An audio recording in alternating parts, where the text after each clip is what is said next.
আসসালামু আলাইকুম রহমতুল্লাহি ওয়া বারাকাতুহু। বন্ধুরা সবাই কেমন আছেন? আলহামদুলিল্লাহ আমিও ভালো আছি। আজকে আমার কিছু গাছগুলো আমরা গোড়ায় মাটি দিচ্ছি। দেখেন, অনেক ব্যস্ততার মাঝে অনেক কাজে পিছায় গেছি। এই যে এই মাটিগুলো আপনার প্রস্তুত করা হয়েছে, প্রস্তুত করা ছিল এই ধান টান কাটার জন্যে। অনেক কাজই পিছায় গেছি।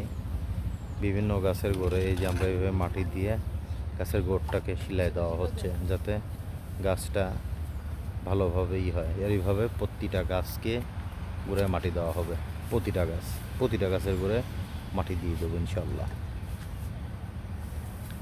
এটা হচ্ছে গন্ধরাজ গাছ, ফুল গাছ।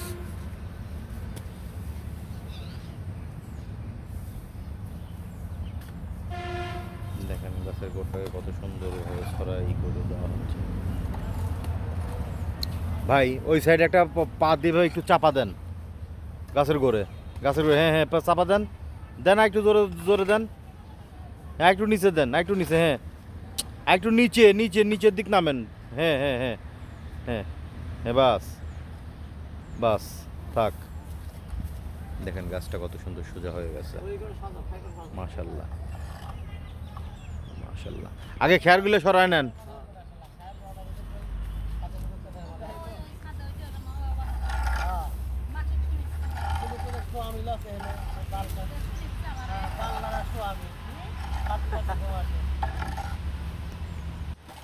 গাছগুলোর থেকে ওই খেয়ারগুলো ফেলাই দিয়েন।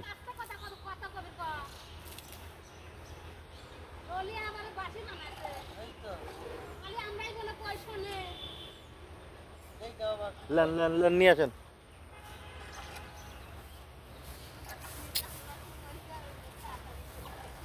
ভেঙে গেছে নাকি?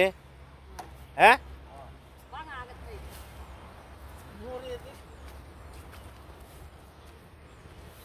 কেটে দেন, সুন্দর করে কেটে দেন।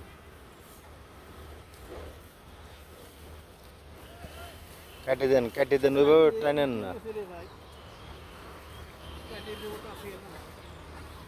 নাহলে নিচের দিক টান দেন।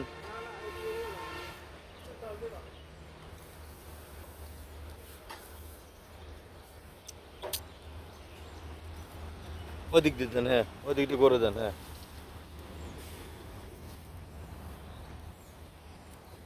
এইভাবে প্রতিটা গাছের গোড়ায় আমরা ইনশাল্লাহ মাটি দিয়ে দেবো। গাছগুলো শক্ত হবে, বৃষ্টিও হয়েছে, ঝড় হয়েছে, গাছের গোড়গুলো নরম হয়ে গেছে।